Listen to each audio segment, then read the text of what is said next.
Hello friends, ഇന്ന് നമുക്ക് കപ്പയും ചെറുപയറും ചേർത്തിട്ട് ഒരു പുഴുക്ക്. കപ്പ ആദ്യം തൊലി കളഞ്ഞതിന് ശേഷം ചെറുതായി മുറിച്ചിടണം. എന്നതിന് ശേഷം ഇത് അടുപ്പത്ത് വെച്ച് ഒരു പാത്രത്തിൽ നല്ല ഒരു വലിയ പാത്രം എടുത്തിട്ട് അതിലേക്ക് വെള്ളം കൂടുതൽ ഒഴിച്ചൊന്ന് വേവിക്കണം. കാരണം ഇത് വന്നതിന് ശേഷം വെള്ളം കളയണം. ചെറുപയർ കുക്കറിലിട്ട് ഇത് ഒന്ന് വെന്തോട്ടെ. ഇതൊരു 3-4 വിസിൽ വരുമ്പോൾ വേവ്. ഇത് നിങ്ങൾ കുക്കറിൽ നോക്കി കുക്കറിലനുസരിച്ചിട്ട് വിസിലിട്ടാൽ മതി. എന്നതിന് ശേഷം നമുക്ക് ഇതിലേക്ക് ചേർക്കേണ്ട ചേരുവകൾ എന്തെല്ലാമെന്ന് വെച്ചാൽ, ഇപ്പോൾ ഇത് കിഴങ്ങ് വെന്തു, ഞാൻ അതിൻ്റെ വെള്ളം കളഞ്ഞു.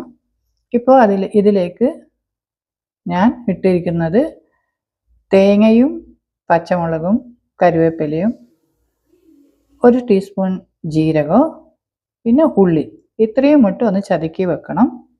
അതിനുശേഷം വെന്ത ചെറുപയറിലേക്ക് നമ്മൾ വെന്ത കിഴങ്ങിട്ട് ഇതിലേക്ക് 1 ടീസ്പൂൺ മുളക് പൊടിയും 1/2 ടീസ്പൂൺ മഞ്ഞൾപ്പൊടിയും പിന്നെ ഉപ്പും ആവശ്യത്തിനിട്ടതിന് കുറച്ച് വെള്ളവും ഒഴിച്ച് ഇത് 1 വിസിലും കൂടി ഇടണം. ഞാനിപ്പം കാണിക്കുന്ന പോലെ 1 വിസിലും കൂടി ഇട്ടോട്ടെ. എന്നതിന് ശേഷം ഈ ചതുക്കി വെച്ചിരിക്കുന്ന, അധികം അരയാൻ പാടില്ല, ഒറ്റൊരു ശേഷം ഇതിൽ കാണാൻ പറ്റും, ഒന്ന് ചതഞ്ഞാൽ മതി. ഇത് കണ്ടോ, ഇതുപോലെ ആയാൽ മതി.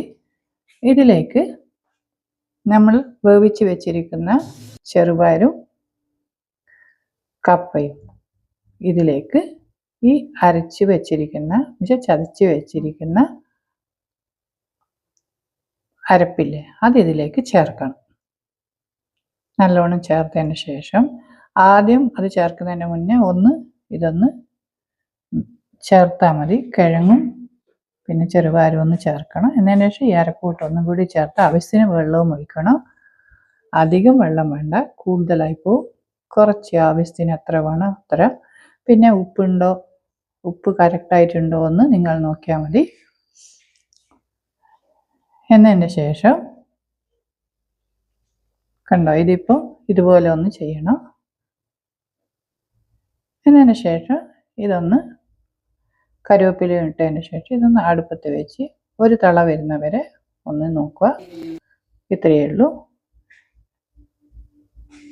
ഇത് അടുപ്പത്തുനിന്ന് വാങ്ങുമ്പോൾ ആവശ്യമുണ്ടെങ്കിൽ ലേശം വെളിച്ചെണ്ണ ചേർക്കുക. അത്രയേ ഉള്ളൂ, റെഡിയായി.